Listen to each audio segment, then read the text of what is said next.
Shalom, మీకు ఉదయకాల శుభములు. అనుదిన వాక్య ధ్యానం డైలీ బ్రెడ్కు మీకు స్వాగతం. Praise the lord.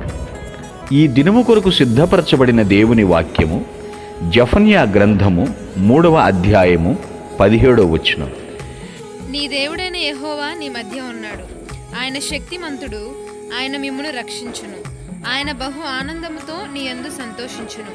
నీ యందు తనకున్న ప్రేమను బట్టి శాంతము వహించి నీ అందరి సంతోషము చేత ఆయన హర్షించును.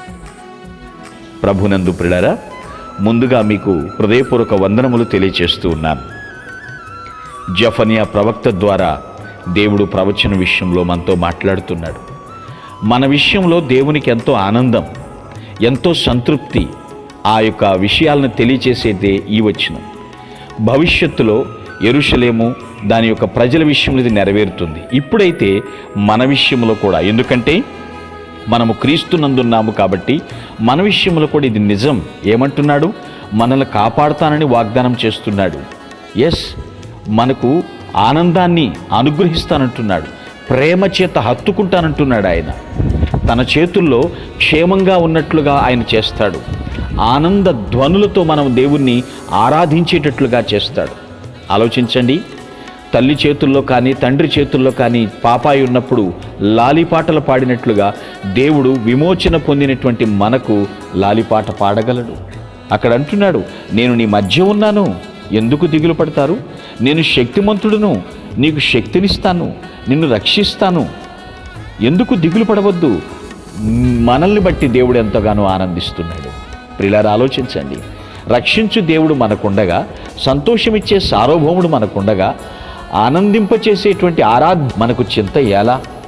ఆయనలో మనం విశ్రమించాలి. ఆయన ఇచ్చేటువంటి ఆనంద ధ్వనులతో మనము ఉప్పొంగాలి. ఇదే దేవుని యొక్క వాక్యం సెలవిస్తుంది. ఉదయం లేవగానే దిగాలైనటువంటి ముఖంతో, చిరాకైనటువంటి ముఖంతో మనం జీవించకుండా, ప్రభువా, నాకు ఈరోజు చూసే కన్నులిచ్చావు, నీకు వందనాలు అంటూ దేవుణ్ణి ఆరాధించాలి. ఎందుకో తెలుసా? నీ కుటుంబం మధ్యలో ఆయన ఉన్నాడు. నువ్వెక్కడ సంచరిస్తే ఆయన అక్కడ నీతో ఉంటాడు. నీకు బహు ఆనందాన్ని ఇస్తాడు. ఎప్పటికప్పుడు తన ప్రేమ నీకు విరిచి వడ్డిస్తూనే ఉంటాడు. ఎప్పటికీ కూడా నాకేం చేశాడు దేవుడు అనేది మాట తలెత్తకుండా నీవు దేవుని విషయంలో ఎలా సాక్షిగా నిలబడ్డావు, దేవుడు నిన్ను సంరక్షిస్తున్న విధానాన్ని బట్టి సాక్ష్యం ఇస్తున్నామా లేదా అని మనము చెక్ చేసుకుందాం. ఆయన ఎప్పుడూ మనల్ని బట్టి సంతోషించాలి. పిల్లలను బట్టి తల్లిదండ్రులు సంతోషించాలి కదా. పిల్లలు ప్రయోజకులు అయితేనే కదా, వాళ్ళు దీవించబడుతూ ఉంటేనే కదా. కాబట్టి మనము ఆధ్యాత్మికతలో వెలుగుతూ ఉండాలి, వర్ధిల్లుతూ ఉండాలి, అనేక మందికి విరాజిల్లుతూ ఉండాలి. మన రెక్కల కష్టం మనం తినగలగాలి. చిల్లు జేబులు వేసినట్లు అయిపోతుందేమో, మన ఊడిగం వెట్టి చాకిరి అయిపోతుందేమో. కాదు, మనము క్షేమంగా ఉండాలని ప్రభు ఆశీర్వదిస్తున్నాడు. ఆయన ఆశీర్వాదము మనకు ఖచ్చితంగా వర్తిస్తుంది. ఎందుకో తెలుసా?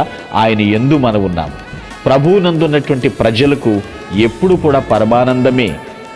దేవుని యొక్క సన్నిధిలో ఈ లోకంలో జీవించినంతకాలం మనము నిత్యము హర్షధ్వనులతో దేవుని యందు ఆనందించుదుముగాక. ఆమేన్. ప్రార్థించుటకు మేమెల్లప్పుడూ సిద్ధం.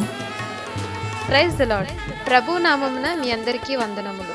ఈ మా సందేశముల ద్వారా మీరు ఆశీర్వదింపబడినట్లయితే మీ తోటి వారికి షేర్ చేసి దేవుని రాజ్య సువార్తలో మీరు కూడా పాలుభాగస్తులు కావాలని ఆశిస్తున్నాం.